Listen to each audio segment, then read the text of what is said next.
ಎಲ್ಲ ಸರ್ಕಾರ ಅಲ್ವಾ, ನೀವೇ ಬೇರೆ ನಾನೇ ಬೇರೆ ಅಂತ ಹೇಳಿ ಆಗೋದಿಲ್ಲ. ಸರ್ಕಾರ ಅಂದಮೇಲೆ ನೀವು ನಾವೆಲ್ಲ ಒಂದು ಭಾಗ. ಹಾಗಾಗಿ ನಾವು ಒಟ್ಟಾಗಿ ಕೆಲಸ ಮಾಡಬೇಕಾಗ್ತದೆ. ನೀವು ಬಹಳ ಕಠಿಣವಾದ ಕೆಲಸಗಳನ್ನು ಮಾಡಿದ್ದೀರಿ. ನಾನು ಹಿಂದೆ ಕೂಡ ನಮ್ಮ ಜಿಲ್ಲಾಧಿಕಾರಿಗಳಿಗೆ ಹೇಳಿದ್ದೇನೆ, ಎಲ್ಲ ನಮ್ಮ 3-4 ಕಾರ್ಯಕ್ರಮಗಳು ಏನು ನಮ್ಮ ಮುಖ್ಯಮಂತ್ರಿಗಳು, ಹಿಂದಿನ ಮುಖ್ಯಮಂತ್ರಿಗಳು ಬಂದಂಥ ಸಂದರ್ಭದಲ್ಲಿ ನೀವೆಲ್ಲ ಎಷ್ಟು ಶ್ರಮ ಬಿದ್ದು ಕೆಲಸ ಮಾಡಿದ್ದೀರಿ, ಅದನ್ನು ನಾನು ಅನೇಕ ಸಂದರ್ಭದಲ್ಲಿ ಪ್ರಶಂಸೆ ಮಾಡಿದ್ದೇನೆ. ಇವತ್ತು ಕೂಡ ಮಾಡಿದ್ದೇವೆ, ಅನೇಕ ಕೆಲಸಗಳನ್ನು ಮಾಡಿದ್ದೇವೆ. ಈ ಮಧ್ಯೆ SIR ಅಂತ ಭೂತನ ತಂದು ನಮ್ಮ ಮುಂದೆ ಇಟ್ಟಿದ್ದಾರೆ. ಇದು ಒಂದು ಭೂತ ಇದ್ದಾರೆ. ಯಾಕೆಂದ್ರೆ ಅವರಿಗೆ 2 ತಿಂಗಳ ಸಮಯ ಕೊಡ್ಬೋದಾಗಿತ್ತಲ್ಲ. ಎಲೆಕ್ಷನ್ ಕಮಿಷನ್ ಅವರು ಒಂದು 2 ತಿಂಗಳ ಸಮಯ ಕೊಟ್ಟಿದ್ರೆ ಆರಾಮಾಗಿ ಎಲ್ಲರೂ ಕೂಡ ನಿಧಾನಕ್ಕೆ ಮಾಡಿ, ಅಂದ್ರೆ ಕ್ವಾಲಿಟೇಟಿವ್ ವರ್ಕ್ ಅನ್ನು ಮಾಡಿ ಕೊಡ್ಬೋದಾಗಿತ್ತು. ಆದ್ರೆ ಅವರಿಗೆ ಏನು ಕಾರಣ ಆಯ್ತು ಗೊತ್ತಿಲ್ಲ. ಅವರು 1 ತಿಂಗಳ ಸಮಯ ಕೊಟ್ಬಿಟ್ಟು ಇಡೀ ರಾಜ್ಯದಲ್ಲಿ ಇವತ್ತು ಒಂದು ದೊಡ್ಡ ಎಕ್ಸರ್ಸೈಸ್ ಅನ್ನ ಒಂದು ಭಯದ ವಾತಾವರಣದಲ್ಲಿ ಕೆಲಸ ಮಾಡೋ ರೀತಿಯಲ್ಲಿ ಮಾಡಿದ್ದಾರೆ. ಹಾಗಾಗಿ ಅದು ಒಂದು ರೀತಿಯ ಒತ್ತಡ. ಆದ್ರೆ ಇದನ್ನ ನಾನು ಪರಿಶೀಲನೆ ಮಾಡ್ತೀನಿ. ಒಂದು ವೇಳೆ ಆ ಹೆಣ್ಣುಮಗಳಿಗೆ ಒತ್ತಡ ಇತ್ತು, ಯಾವುದು ಎಲ್ಲಿಂದ ಒತ್ತಡ ಇತ್ತು, ಯಾವ ರೀತಿ ಒತ್ತಡ ಇತ್ತು ಅಂತಂದ್ರೆ ಅವ್ರ ಮೇಲೆ ಕ್ರಮ ಮಾಡೋಣ. ಅದಕ್ಕೇನು ನಾನು ಹಿಂಜರಿಯುವುದಿಲ್ಲ.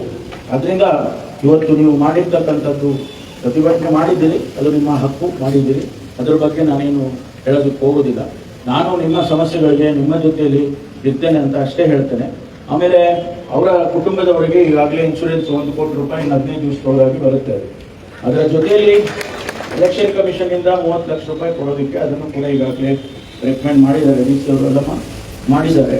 ಮತ್ತು ಬೇರೆ ಬೇರೆ ರೀತಿಯಲ್ಲಿ ಅವರ ಕುಟುಂಬದವರಿಗೆ ನಾವು ಸಹಾಯ ಮಾಡ್ತೀವಿ. ನಾನು ವಿಚಾರ ಮಾಡಿದೆ, ಅವರಿಗೆ ಯಾರೋ ಅವ್ರ ಮನೆಯಲ್ಲಿ ನೌಕರಿಯನ್ನು ಕೊಡ್ತಕ್ಕಂಥದ್ದು I will recommend to one of the member of the family. ಯಾರು ಇದರ ನೋಡಿಕೊಂಡು ಅವರ ಕುಟುಂಬದವ್ರನ್ನ ಕೇಳಿಕೊಂಡು ಅವರು ಯಾರಿಗೆ ಇಷ್ಟಪಡ್ತಾರೋ ಅದನ್ನು ನಾನು ಖಂಡಿತವಾಗಿ ಮಾಡಿಸ್ತೇನೆ ಅಂತೇಳಿ ನಾನು ಈ ಸಂದರ್ಭದಲ್ಲಿ ಹೇಳ್ತೇನೆ.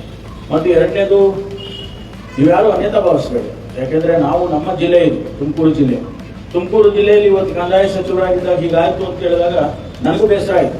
ನಾನು ಇನ್ನು ಬೆಳಗ್ಗೆನೇ ಬರೋನು, ಸ್ವಲ್ಪ ನನಗೆ ಆರಾಮಾಗಲಿಲ್ಲ ಅಂತೇಳಿ ನಾನು ಆಯಿತು ಅವರಿಗೆ ಹೇಳಿದೆ, ಜಿಲ್ಲಾಧಿಕಾರಿಗಳಿಗೆ ನೀವೆಲ್ಲರೂ ಮಾತನಾಡಿ ಅವರಿಗೆ ಒಂದು ಸಂಯಮದಿಂದ ಅದನ್ನು ತೀರ್ಮಾನ ಮಾಡಿ ಕಳಿಸ್ಕೊಡಿ ಅವರಿಗೆ ಅಂತ ಹೇಳಿ ನಾನು ಹೇಳಿದ್ದೆ.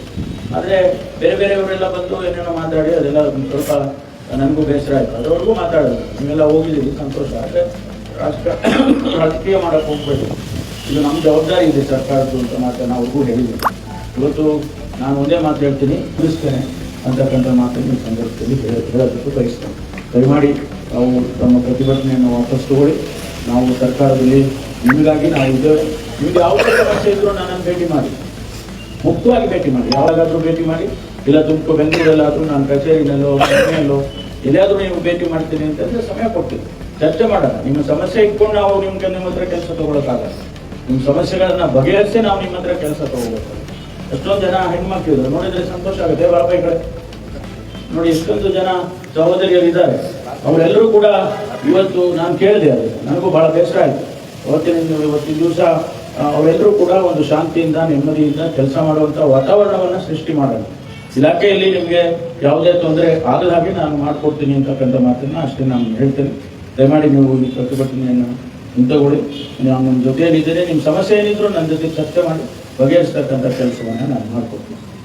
ಧನ್ಯವಾದಗಳು.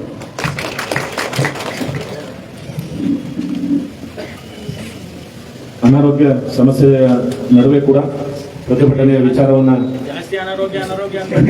ಸಣ್ಣ ಅನಾರೋಗ್ಯ, ಸಾಹೇಬರಿಗೆ ಮೈ ಹುಷಾರಿದ್ದಿಲ್ಲ. ಹಾಗಾಗಿ ಕೂಡ ಇಲ್ಲಿ ನಡೀತಿದ್ದಂತಹ ಪ್ರತಿಭಟನೆ ಮತ್ತೆ ರಾತ್ರಿ ತಾವೆಲ್ಲರೂ ಇಲ್ಲಿದ್ದಂತಹ ವಿಚಾರ ಎಲ್ಲವನ್ನು ತಿಳಿದು ಬಂದು ಸ್ಥಳಕ್ಕೆ ಮನವಿಯನ್ನ ಸ್ವೀಕರಿಸಿ, ಏನು ನಮ್ಮ ಪ್ರತಿಭಟನೆಯ ಮನವಿ ಇದೆ ಆ ಮನವಿಯನ್ನ ಪರಿಶೀಲಿಸಿ ಕ್ರಮ ಜರುಗಿಸುವ ಭರವಸೆಯನ್ನ ನೀಡಿದ್ದಾರೆ. ಹಾಗೆ ಇಲಾಖೆಯಲ್ಲಿ ಇರ್ತಕ್ಕಂತಹ ಎಲ್ಲ ನಮ್ಮ ಏನು ವೃತ್ತಿಪರ ಸೌಲಭ್ಯಗಳನ್ನು ಪಡ್ಕೋಬೇಕಾಗಿದೆ, ಅದರ ಕೆಲವು ಸಮಸ್ಯೆಗಳಿರುತ್ತೆ. ಅದರ ಸಮಸ್ಯೆಗಳ ಜೊತೆಯಲ್ಲಿ ಕೂಡ ನಾನು ಇರ್ತೀನಿ ಅಂತಕ್ಕಂಥದ್ದನ್ನ, ಮತ್ತೆ ಯಾವುದೇ ಸಮಯದಲ್ಲಿ ಬಂದು ನಿಮ್ಮ ಸಮಸ್ಯೆಯನ್ನ ಚರ್ಚೆ ಮಾಡಲಿಕ್ಕೆ ಬನ್ನಿ, ಅದನ್ನೆಲ್ಲ ನಿಮ್ಮ ಸಮಸ್ಯೆ ನಿಮ್ಮಗಳ ಜೊತೆ ನಾನು ಇದ್ದೀನಿ ಅಂತಕ್ಕಂತಹ ಮಾತನ್ನ ಭರವಸೆಯನ್ನ ಕೊಟ್ಟಿರ್ತಕ್ಕಂತಹ ಸನ್ಮಾನ್ಯ ಉಪಮುಖ್ಯಮಂತ್ರಿಗಳು ಪರಮೇಶ್ವರ್ ಸರ್ ಅವರಿಗೆ ನಿಮ್ಮೆಲ್ಲರ ಪರವಾಗಿ ಧನ್ಯವಾದಗಳನ್ನ ನಾನು ಸಲ್ಲಿಸಲಿಕ್ಕೆ ಇಷ್ಟಪಡ್ತಾ ಇದ್ದೀನಿ.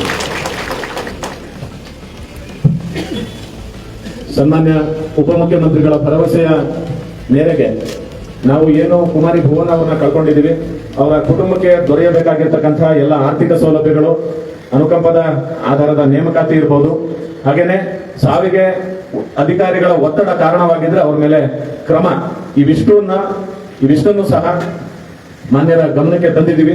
ಅದಕ್ಕೆ ಸೂಕ್ತ ಭರವಸೆಯನ್ನ ಕೊಟ್ಟಿದ್ದಾರೆ. ಅವರ ಭರವಸೆ ಮೇರೆಗೆ ಈ ದಿನ ಇಲ್ಲಿ ನಡೀತಿದ್ದಂತಹ ಈ ಪ್ರತಿಭಟನೆಯನ್ನ ವಿದ್ಯುಕ್ತವಾಗಿ ಹಿಂಪಡಿತಾ ಇದ್ದೀವಿ. ಎಲ್ರಿಗೂ ಧನ್ಯವಾದಗಳು.